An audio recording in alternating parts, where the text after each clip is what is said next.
After a long delay, the government's announced it will finally roll out onboard cameras to more inshore fishing vessels, but there are a few hooks. The plan could see cameras fitted to 345 vessels, but the deadline's not until 2024.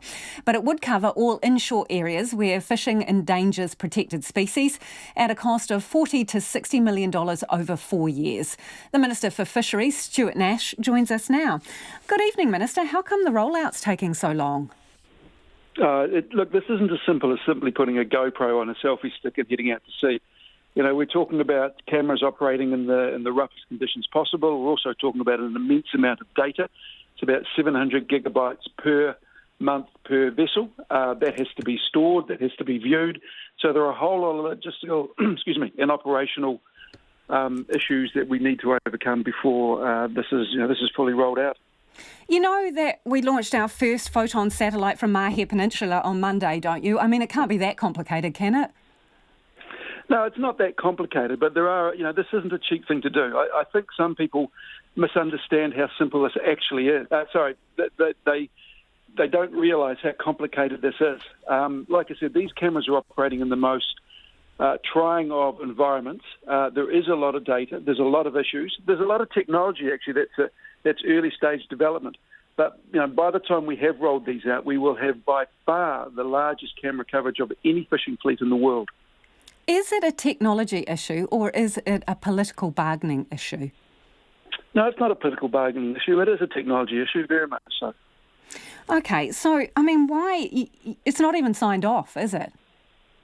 The money's signed off, so Cabinet has agreed to between $40 and $60 million.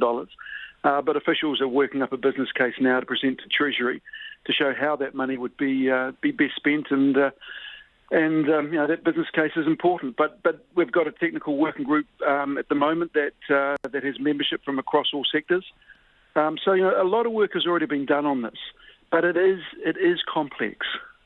Is this the only timeline you could get New Zealand First to agree on, if indeed you're all together in government next time round? No, look, 2024 is not, that's the last possible date we can roll it out. The industry itself has said that they're all for the cameras. So, if we can do it earlier, if we can overcome some of the technical and if you can do it earlier, why not make the date earlier if you can do it earlier? Because this has been on hold since 2017, so it's a long time coming. No, it hasn't been on hold. What I would say is the previous government, after 9 years of doing nothing, suddenly came up with a policy of putting cameras on boats. There was no regulation in place. But that's the past, though, Minister. You're in charge now, so you've got the power. I am in charge, and, this government is actually doing something about it. We've provided the money. We've got the working group working on this. We've got the buy-in from the industry. There's been a whole lot of consultation on this, and it is going to happen for the first time ever. Keeping in mind, Lisa, it's going to happen on 345 boats, right? And Greenpeace has put out a statement to say, too little, too late. There's 1,500 vessels that you need to get these cameras on.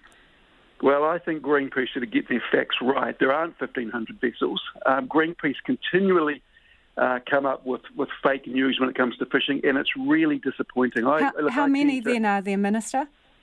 There's about 800. So why only 345 boats getting these cameras?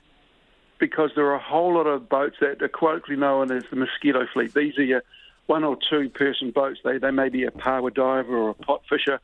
They really are the very smallest of boats, which would be hard to justify the expense of a camera, and it probably wouldn't deliver the sort of benefits that we're hoping for. But Lisa, can I make one point?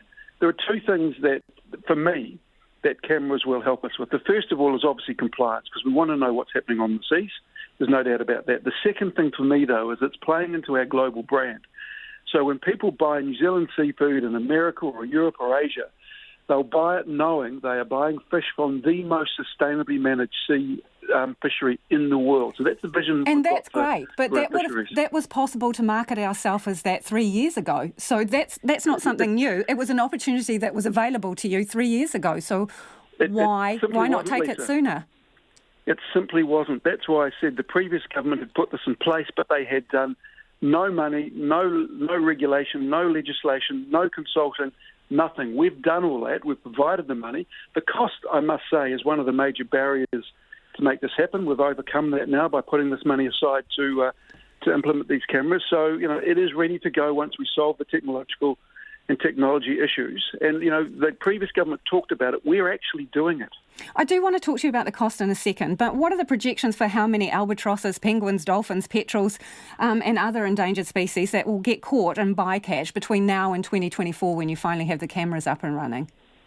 Well, keeping in mind, this won't stop a dolphin being caught, and also it will stop us knowing about it, though, won't it, Minister? Yeah, it will, but it is illegal. The fine's up to $100,000 for not reporting. Minister, bycatch. you would accept that there is some bycatch we're not hearing about, wouldn't you? That's why we're having to put cameras in.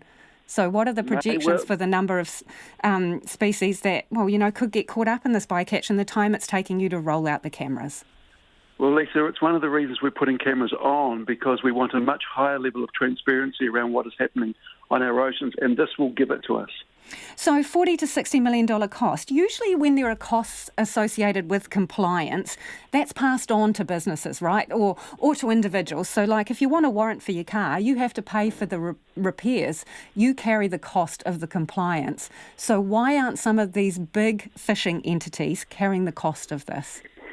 Well, I can say of the 345 vessels that we're targeting, about 7 are owned by the big companies that you talk about. The vast majority of men and women who fish our waters are actually small ma and pa businesses. They go out there, they fish for the day, maybe 2 or 3 days.